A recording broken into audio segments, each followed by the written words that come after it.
Good morning, everybody. I'm Christine Jacobs with a cold, and I am the Executive Director of Represent PA. We are the PAC in Pennsylvania dedicated to raising funds and supporting financially pro-choice Democratic women who are running for the state legislature.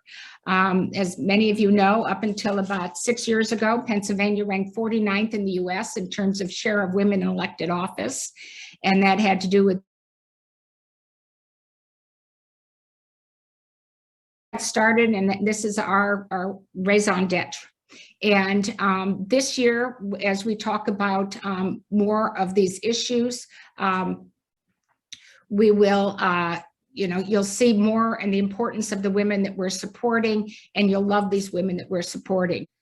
So one of the things I wanted to bring up is, people talk about, and I see there's an awful lot of nonprofits and organizations out there, and they're great ones working in women's healthcare, fair districts, people working like the League of Women Voters on voting rights, people who are, we did a great event on education and what's going on in the lawsuits against the state of Pennsylvania about the lack of fair funding for education.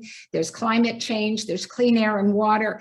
I keep reading about things that people say, gosh, we should change this in Pennsylvania. And I like to remind people, nothing will change in Harrisburg without both a Democratic governor and a Democratic majority in at least one of the chambers. Nothing.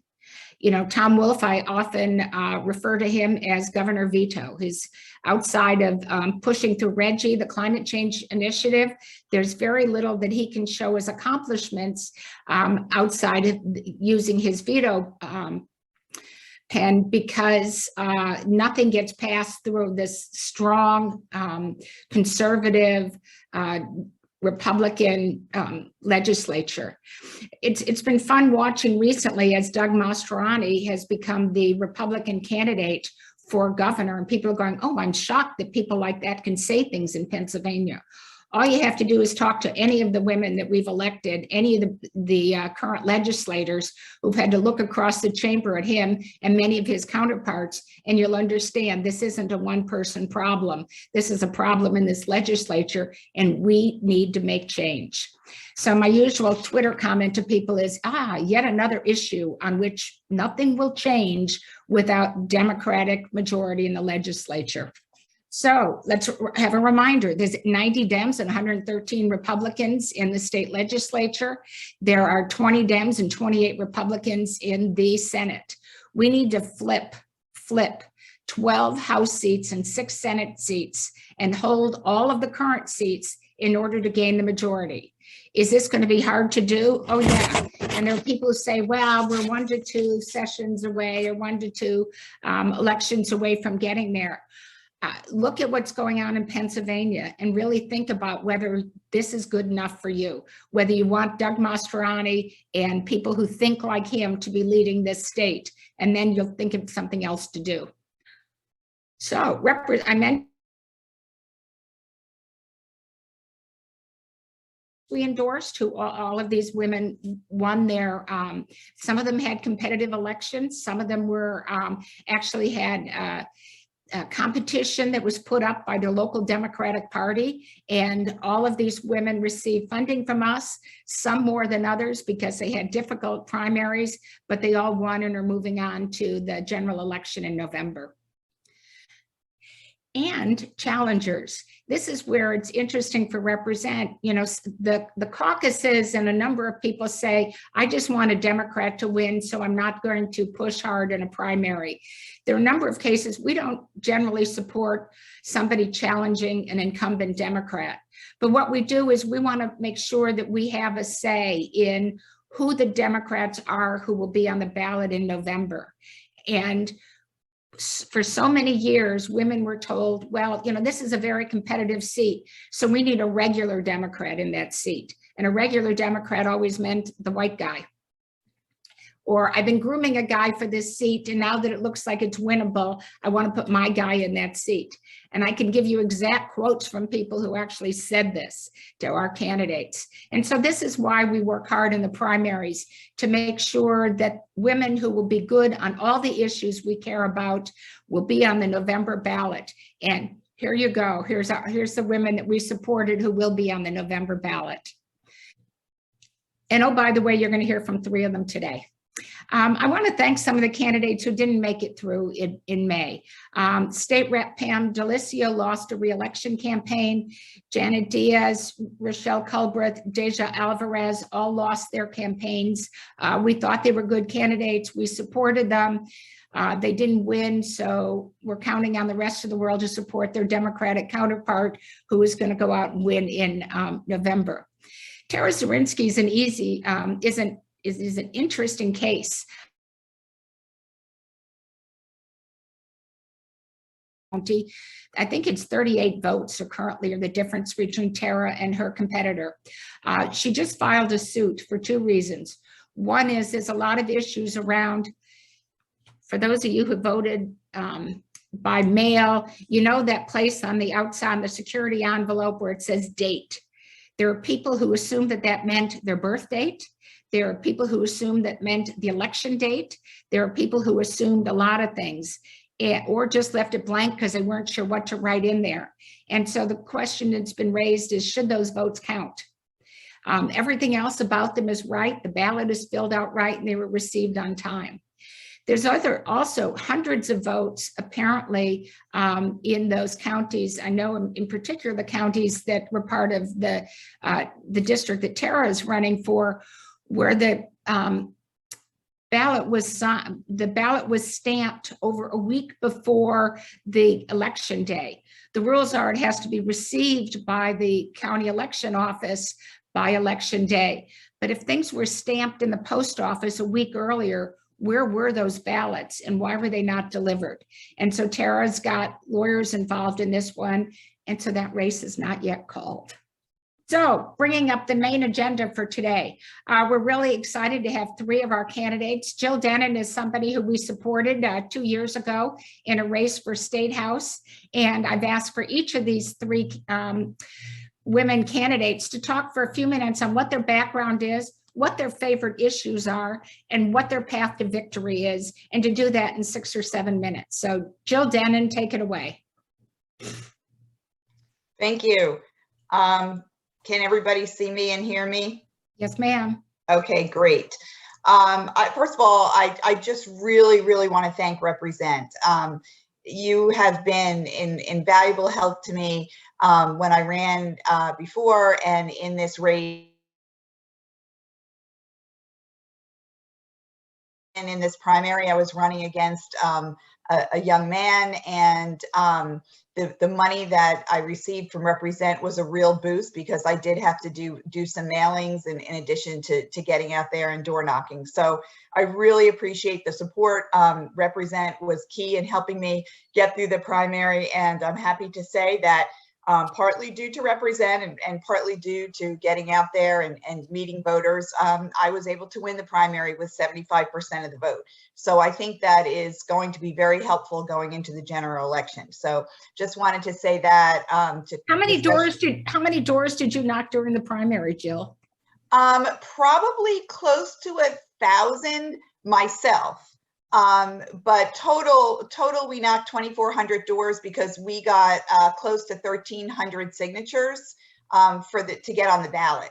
So we were going out and I had people knocking and talking. I personally went to probably close to 1,000 doors because as some of you may or may not know, the district that I will be representing as a state senator was some of it was part of Katie Muth's district, and some of it was part of Maria Collette's district, which are some of the more Democratic areas, which is why this Senate seat, the Senate 24th, which is open because Senator Bob Mensch is retiring, was a very red seat. And with the new maps, it is now a very purple seat. And depending on who you talk to and what the statistics are, it's anywhere from a 48, 49 to 50% Republican advantage to a 50-50. So I'm going with the 50-50 because we know that everybody doesn't get out and vote.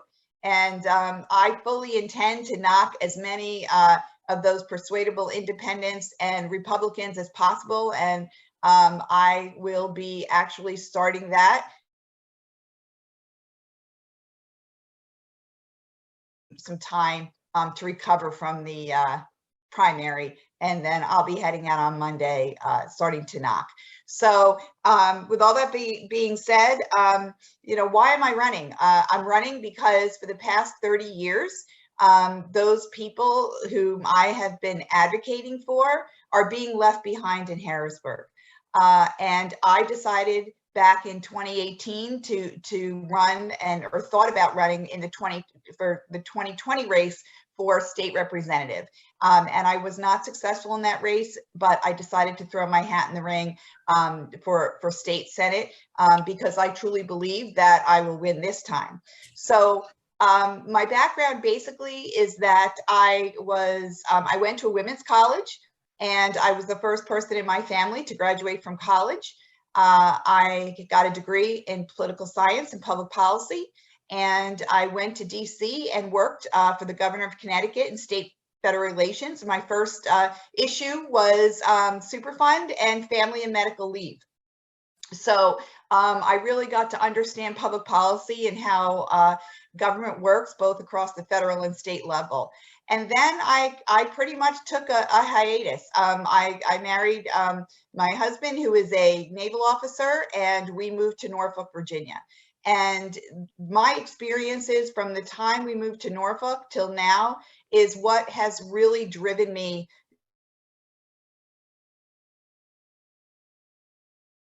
in trying to make a change. It started with my advocacy really at the Naval Relief Services. When my husband was in the Navy, the officers' wives, we did some volunteer work, and it really opened my eyes to the military and how those people who were enlisted in the military, especially those wives, they were barely able to afford diapers and formula, and there were no cell phones then. So I helped them with financial counseling, and it opened my eyes to the systemic changes that were needed in how we treat our people that are left behind when the men, it was at that time, it was mostly men who went off to sea for all those months. Then I had my 4 sons, and we moved to Pennsylvania, and I started just being very, very involved in my community. And every time I got involved, I started seeing that there were people being left behind, whether it was when I was the PTO president, and there were students and parents in different elementary schools who couldn't afford to support the big fundraisers, and therefore they didn't really have a very nice playground, or elementary schools in the same district that were not being funded the same. And then that led me to get on the Boyertown School Board. I ran, after substituting for 12 years, I ran for school board, and I became a huge advocate for fair funding for fair funding for schools across the Commonwealth, and became kind of an expert in fair funding and cyber charter reform. And that was really what the main issue that drove me to run for state representative, because I had been so involved in fair funding. After that time, I also was part-time working with the elderly, taking care of people who just needed a little bit of help, but were in their homes and were on Medicaid. And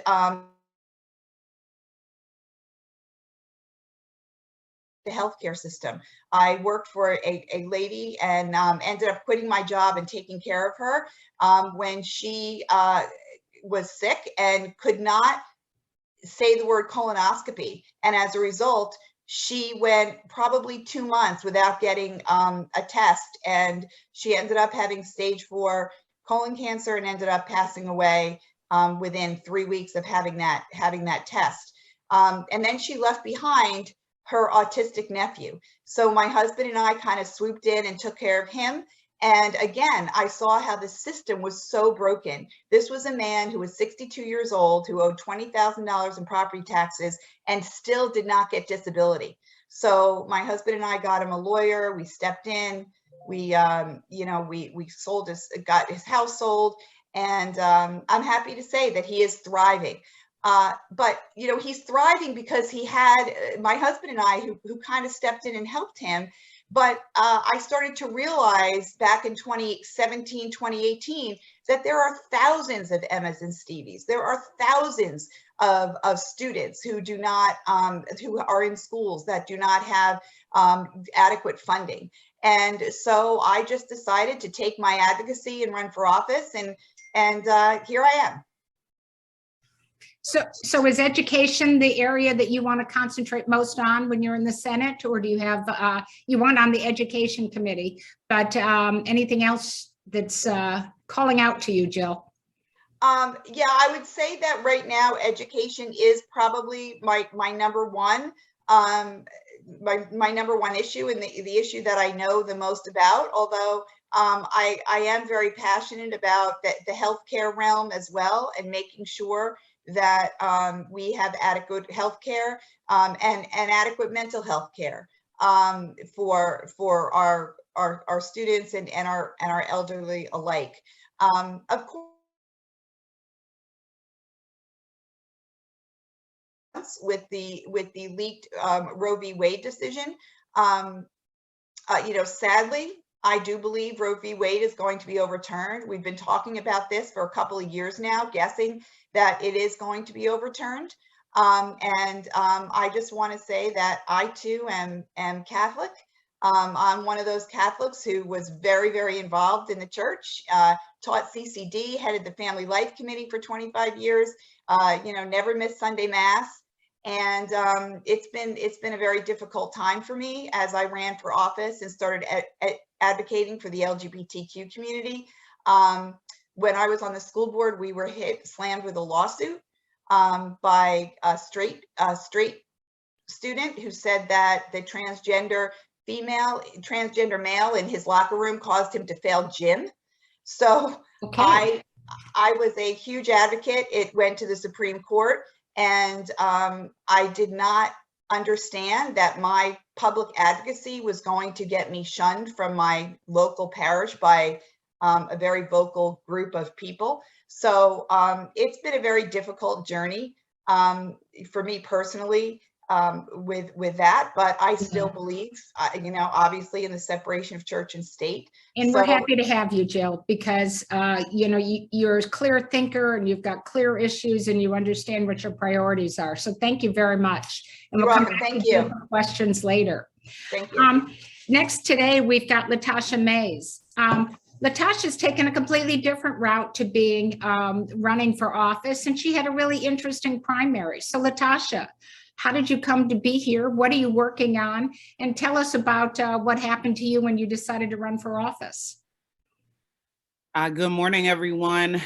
Thank you, Represent PA, for not only hosting this breakfast briefing, but also for your support of my campaign, your early support of my campaign, because it was game-changing in terms of my ability to not only win, but to really show strength in my campaign leading up to the primary, and continuing to show strength going into the general. For those of you who I don't know, it's great to have this space with you.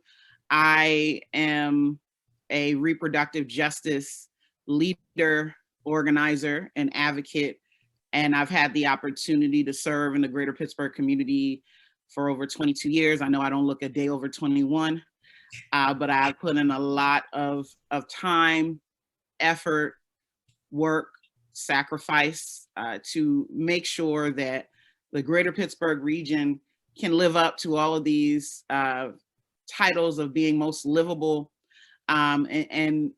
and to really make it true for those who are most marginalized in the greater Pittsburgh region. I am from Philadelphia. I grew up there with a single mother. She raised me and my brother, led our family, supported our family, took care of my grandmother. And so she is my example of the type of person, woman, and leader I would want to be. She it was a veteran. She worked in the school district of Philadelphia for over 20 years. She was also a union member, Unite Here. So she showed me, not by what she said, but by what she did, the type of person I would want to be. want to be. And so I came to Pittsburgh to go to Pitt, study business, women's studies, and political science. That's where I became an organizer. My first victory was as spokesperson to make emergency contraception available at night and on the weekend for students. It was not available at that time. So that was over 20 years ago. And even then I was working in community, was never connected with the reproductive justice movement. So I work with Planned Parenthood, I work with NARAL, Pro-Choice Pennsylvania, I work with the YWCA, the Urban League, and other community organizations. So I came out of my time as an undergrad, really ready to create change in this community. I felt that change was very manageable and possible. And then I met 3 amazing Black women, and we created an organization, New Voices for Reproductive Justice, an organization that really started as we're taking women of color, Black women and women of color, to the March for Women's Lives. And after that successful endeavor, the women on the bus said, what are we gonna do when we get back? And that took me down a path of 18 years of leadership as founder, president, and CEO of New Voices, where we focus on a variety of issues from abortion access to mass incarceration to environmental justice. I actually left that role in March, in the middle of my campaign. And it was important for me to do so I could really pour into my campaign. I was inspired by the victory of Mayor Allegheny, my predecessor.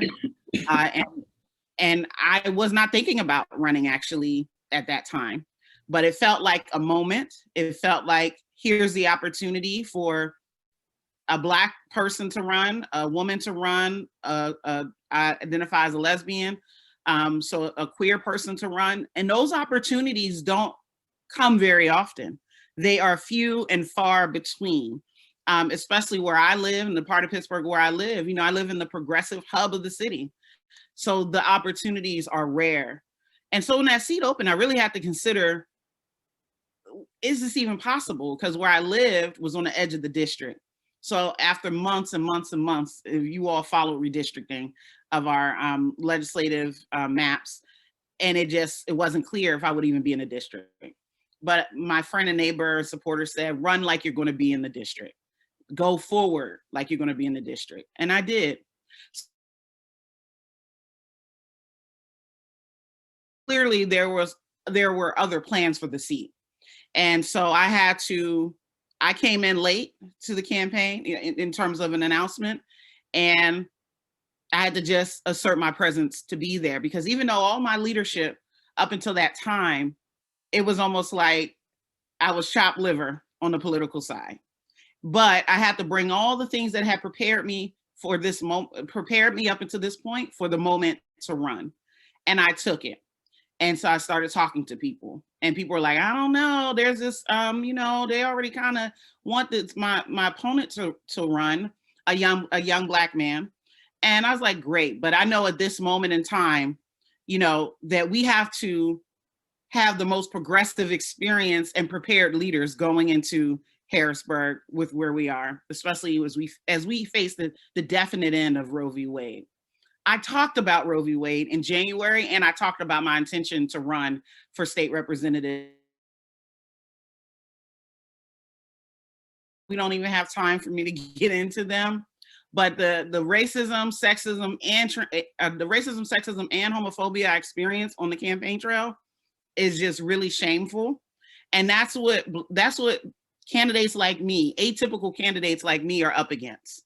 And so that didn't deter me or my team. I had a variety of internal challenges in my campaign. I had a variety of challenges outside of my campaign, but at the end of the day, I knew I had to talk to voters.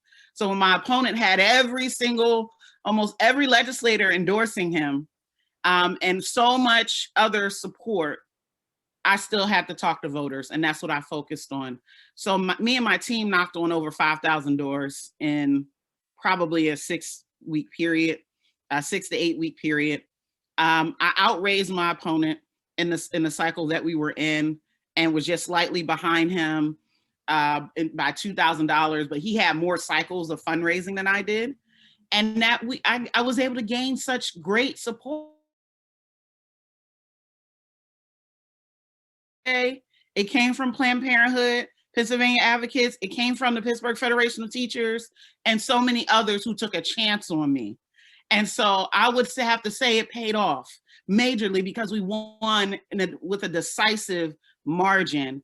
And I could not have done that without my campaign team, all my supporters and volunteers, all my endorsers, donors, and those who understood my work and they understood this moment. So we really had to dig in. When the Supreme Court document leaked, I was already talking about reproductive justice. I was already talking about abortion access, but someone told me, lean into your strengths. And that's what I did in this campaign as a community organizer, as a policy advocate who's worked on all kinds of issues from abortion access to Black maternal health to voting rights in Harrisburg. Lean into that. Lean into my ability to connect and be real and authentic with voters. And we won majorly that day. So I hope there is not an opponent in the general election, but we never know. We have to always be prepared. I'm continuing to campaign, continuing to build support. Happy Pride Month. It's an exciting time, even as we also face the end of Roe v. Wade. So June is going to be an opportunity for me to connect with so many different segments of the district. I'm excited for what is ahead and the opportunity to unify a new district in the 24th legislative district. So thank you for having me today.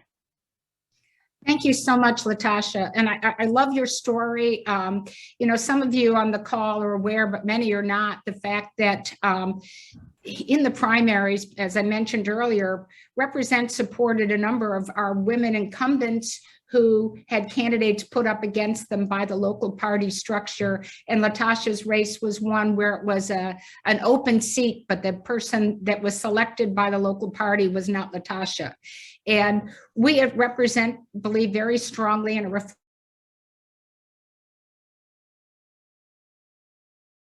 whether you're talking about race, gender, sex, religion, what kind of background you had. We talked to a woman who's got just now, Jill talked about education, Latasha talks about reproductive justice.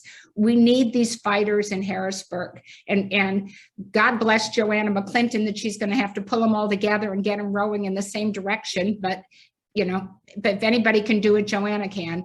But, thank you very much, Latasha, for not giving up when the local parties said you weren't their favorite, and for knowing where to go get your support. And we're very proud that you're going to be in Harrisburg come the end of the year. You'll be a great voice, and we know you won't be quiet. Yeah. So, and then our third candidate today is Mandy Steele. Mandy is, as you can see, what her background is. But Mandy, why don't you tell us what you'd like to highlight in your background, what you've done, and why did you decide to run for office, and what's your path to victory? Hi, sure. Thank you so much for having me, and thank you for the support in my primary election. I had a contested primary. And your support really made a big difference in helping me. Also note this was Allegheny County. I just have this. I'm so impressed with the women who come out of Allegheny County and been willing to fight. And we were proud to support you, Mandy. Thank you. Thank you. Truly honored to have it. It really was impactful. So thank you. I am running for the House, Pennsylvania House in District 33. 33 is one of our important races, in that it is a newly created district. So we're either going to add a Republican or a Democrat to our Pennsylvania State House with this race. So we really have to win it. My opponent is a Trumper, like so many of them are. So, we don't want any more of them in the House. Like, really been taken over by extremists. They are coming for people that don't look like them and act like them. And, they're trying to drive women back into the dark alleys that we left behind us so long ago. They're coming for the earth. They're coming for the truth. They're coming for our elections. So as we all know, this is such an important time. I am proud, so proud because of that, to be a member of this great party, of our Democratic Party. And just a little bit about my background. I'm the first woman and first Democrat ever elected in my community to my local council. Believe it or not, that's pretty crazy, but true. And trust me when I tell you that the doors were firmly shut to, women who were not, to women, to all women, and to people that were not part of a good old boys network. But I got those doors open by tossing my baby onto my back and just knocking doors. I knocked every door in this community and built support. What happened was my community was experiencing really dramatic flooding and landslides as a result of climate change driven shifts in weather. And I was going to my local government and saying, what are we doing? How are we keeping our community safe? I was actually rescued in a swift water situation with my, at the time, 4-year-old daughter and my newborn daughter. And the answer was always, oh, it's just a fluke. There's nothing that we can do to prepare communities for this. And I was going back and saying, well, actually, here's all this data from the U.S. Army Corps of Engineers and others. This is really climate change. These are the first impacts of climate change that we're experiencing. And the answer was, sorry, no, we're not going to do anything. But there are solutions. Green infrastructure can solve our flooding and landslide problems when we are strategic about how we implement it. So essentially, it's almost like dropping a sponge strategically in parts of the floodplain.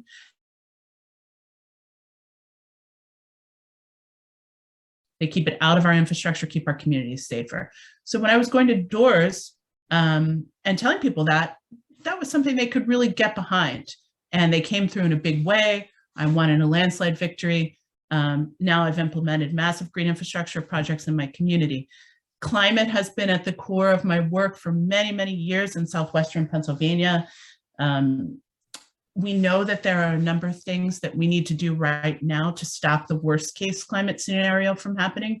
And one of those things is to elect climate-oriented candidates to state level positions, especially in states like Pennsylvania.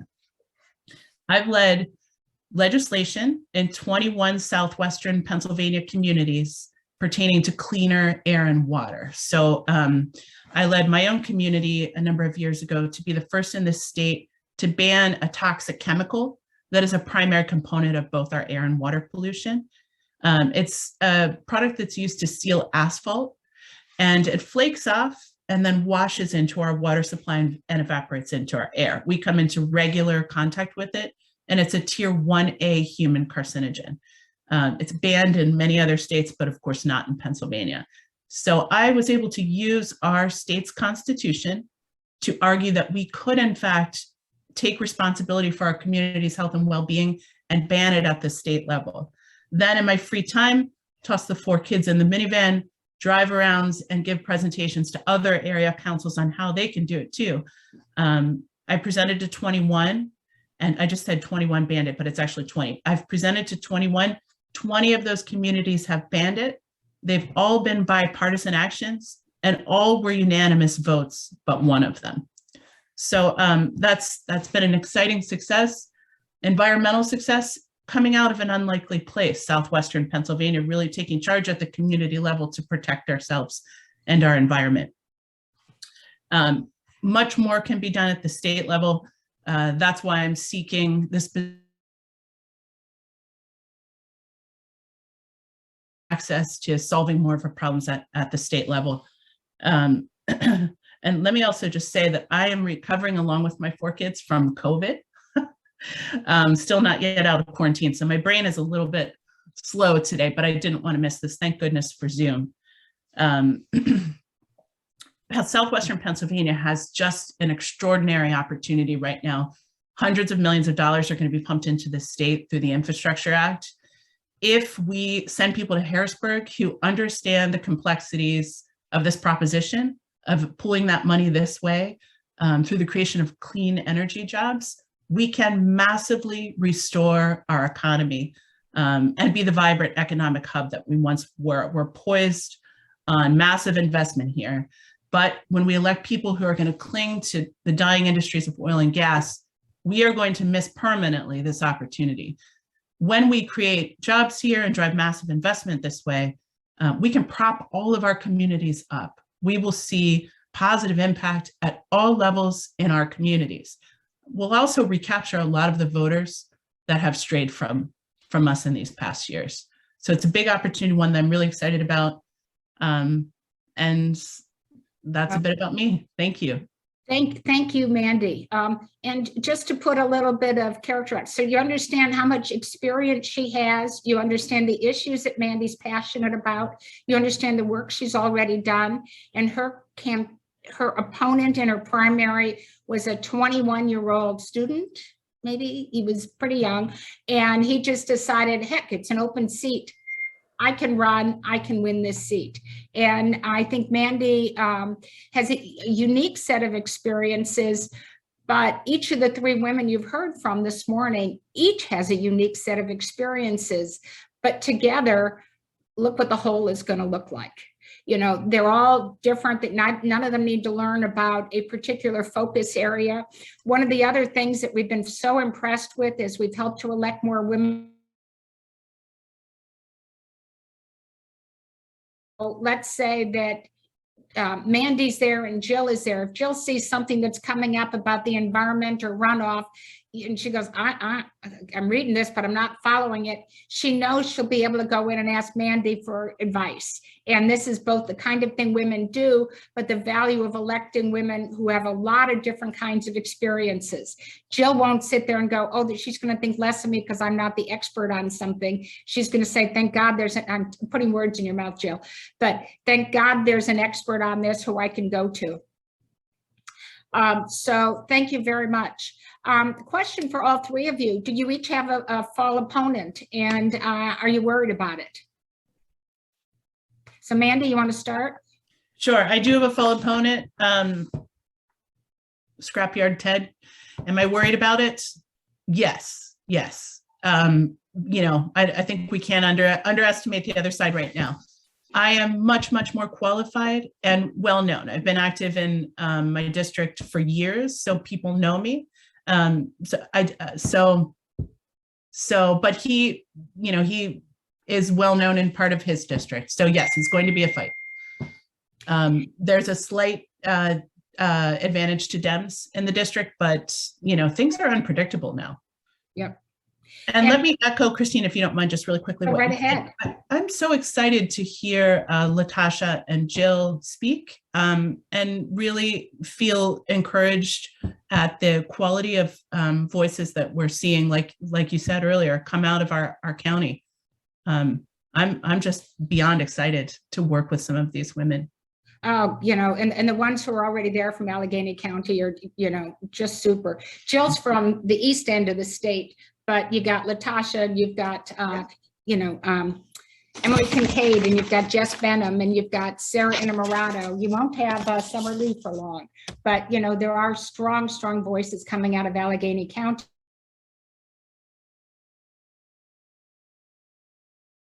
And so that's great. Jill, you put in the chat that you also ran against a young guy who just thought, hey, I could go be a, I once heard somebody say, what was it? It was a long time ago, but they were talking about how men and women decide to run for office.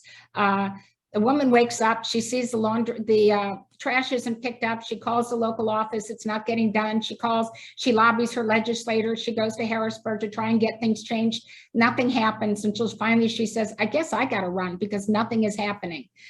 The young guy wakes up in the morning, looks in the mirror and says, hey, I see a state rep, I see a politician, and decides to run. And you're both running against candidates like that. Jill, is that accurate?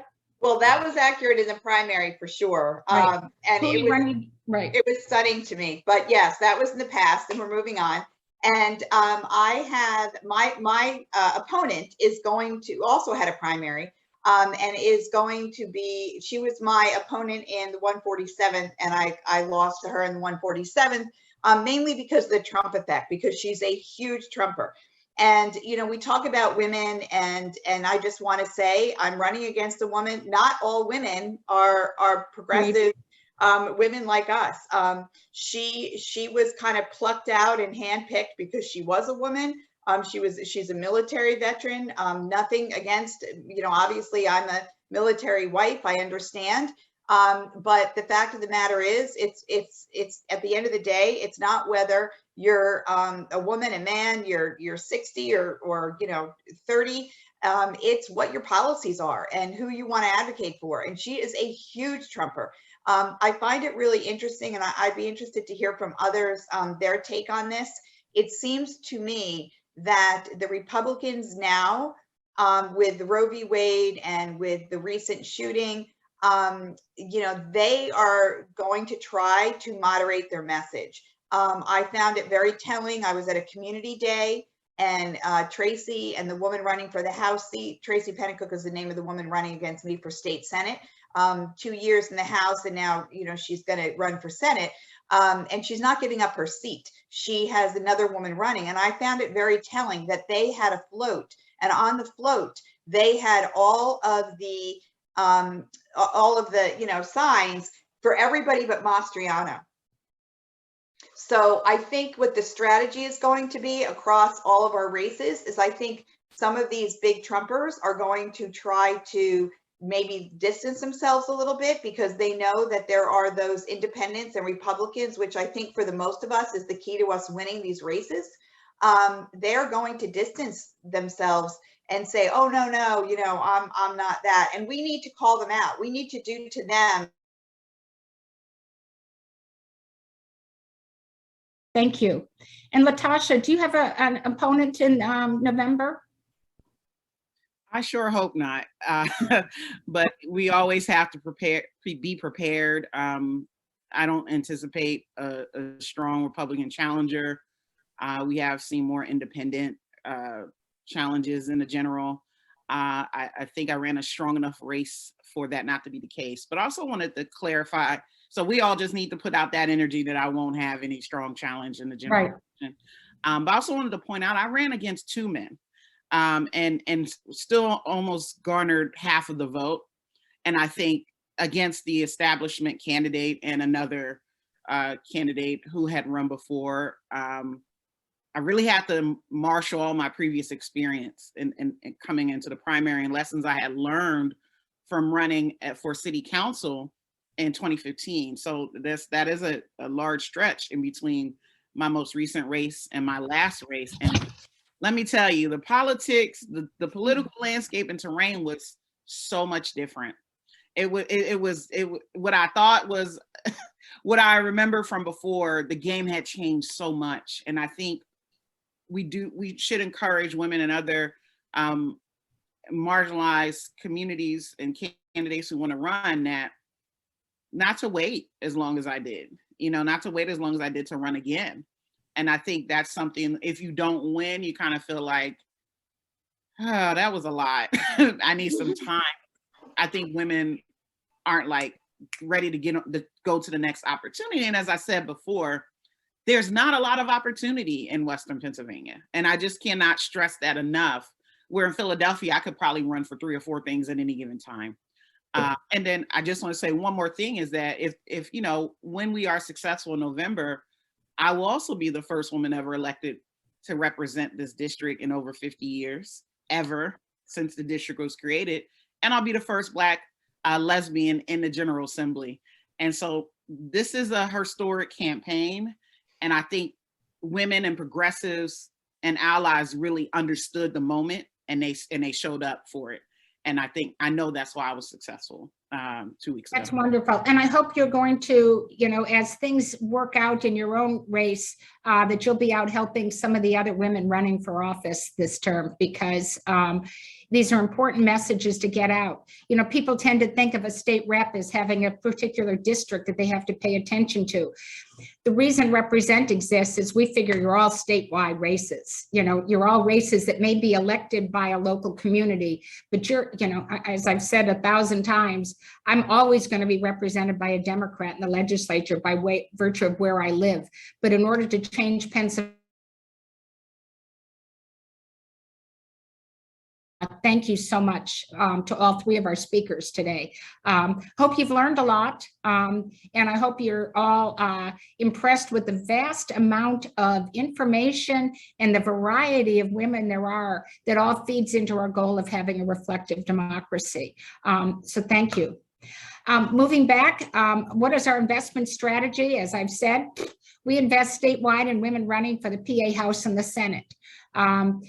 In 2020, we did about $500,000. In 2021, in December, we did, I think we had done 2,000 earlier in the cycle in special elections. We did $64,000 in December, and in April, we did 203,000. If we're going to, we've got more money in the bank right now. And but if we're going to surpass our goal of at least 500,000, we need to raise another 150,000 before September. A lot of work, but we'll go for it. But how are we going to get there? As I said, we've already allocated $269,000 in candidates. About 140,000 is coming up at this next round. Applications were due in yesterday. Anybody who's given more than $1,200 in a year to represent is entitled to read applications, and I encourage anyone to do so. If you haven't done it, send a note in the chat and we'll get you on the list. It's not hard work. We don't push you too hard. We don't expect you to know a lot other than be inspired and read these applications and really understand how special these women are who are running. They've worked hard. They've made this their next step, and you can see why it's their next steps. We're going to have our allocation meeting on Saturday, June 18th, where we go through and say, hey, I got $140,000 or more, depending on how much money comes in the next 2 weeks. Who gets it? Whose races need it? Yeah, I love this candidate, but I'm not sure they need any more money from us. We thought, you know, for example, Latasha, we thought our best use of our funds was to help you in your primary. You may not get anything in the next round, but the next round money is going to go to make sure we're pushing hard to get you into the majority once you're there.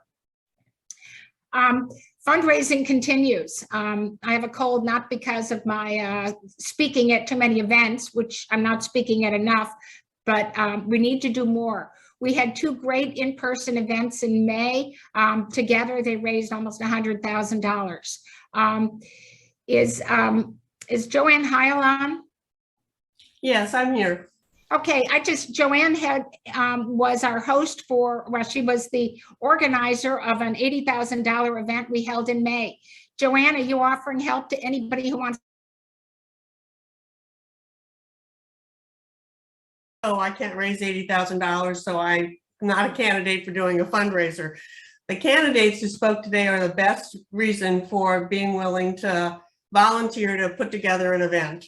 I feel like they're doing all the hard work, and the least that we can do is to try to help them out with some money, because they do need money in order to win. I've done fundraisers in the past, but I've never done a fundraiser for Represent.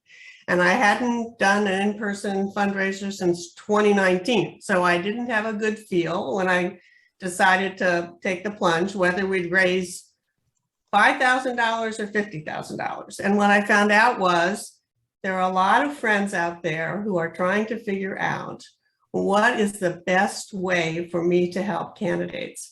And they look to friends who are more involved, more in the weeds, to give them some guidance.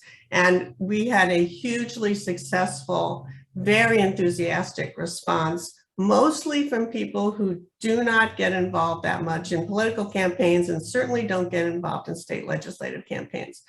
I mean, people on this call, Mary Hurtig, of course, was one of the early people who signed on to co-sponsor, and Eva Gold, who's on this call, I think, she and her husband are thinking about putting together an event in Powelton in September. Sheila Oliver, I think, is on the call. Sheila was a very generous supporter to the fundraiser. So I'm not going to spend a lot of time beyond saying, if you have any interest at all in doing any kind of event, no matter how small or how large, I'm happy to help you to make that happen. It's not hard. It's like a lot of things we all do. It's just a question of somebody giving you some suggestions and then spending some time reaching out to your friends and seeing what their appetite is for getting involved by donating. So I encourage, I mean, Represent's biggest problem is that it doesn't have enough money. And the only way to get more money is to get the message out and to tap into some networks that aren't presently involved with Represent. And that's what we were able to do in May up in Chestnut Hill and Winmore. And Jill was there. It was a great event. It was really fun. It was fabulous. Yeah. Thank you so much for Joanne. And Nancy Bernstein from Pittsburgh has already asked to be connected with you, as is Erica. So we're going to make sure these connections happen. We can do it, ladies. It's the kind of thing we've been doing our whole lives. So it's just a twist on giving a party and having some great candidates come and give people some encouragement that we can make a difference. And a number of the guests that they had at this event a week ago said to me, I had no idea what happened in Harrisburg, and I didn't know how I could change anything. Beyond supporting Josh, I just thought that's all I had to do. And we're trying to we can make real change here. And that's what we're asking you to do. So thank you, Joanne. I'll be connecting you with a few people. Perfect. I've got 2 more scheduled in June, but we need more events. Your time and your money are needed to save democracy this year. Your vote is your minimal contribution. Just saying, I'm going to go vote. Hey, I voted is good, but it's your minimum contribution. You need to go out and support voter registration and voter turnout efforts. Connect with a favorite candidate and knock on doors and make phone calls. If you don't know how to do that, contact the candidates that you like, or go to Turn PA Blue's website. Turn PA Blue will connect you with the ability just to go make phone calls and call for turnout and other services. Share your passion. I never go anywhere without, telling people what I do. I wonder sometimes why people run the other direction when I come, but I'm passionate about this, and I want you to be too. This is how we're going to change Pennsylvania. And we want to raise money, yours and other people's. Check us out at our website, volunteer with us, invite friends to join us. I know several women that Joanne called out who are also first timers, these breakfast briefings.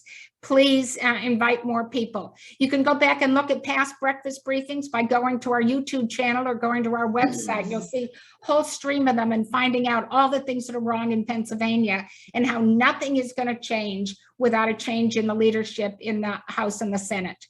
And finally, the next breakfast briefing we have scheduled, the invitation is going to be coming out shortly, but we're going to do something. One of the questions I get from a lot of people is, what do candidates do with all the money? Why does it cost so much? My first answer is always, if you think that campaigns cost too much and people are taking money from all kinds of places, the only way that is going to change is if we elect Democrats who are going to put in campaign reform in Pennsylvania.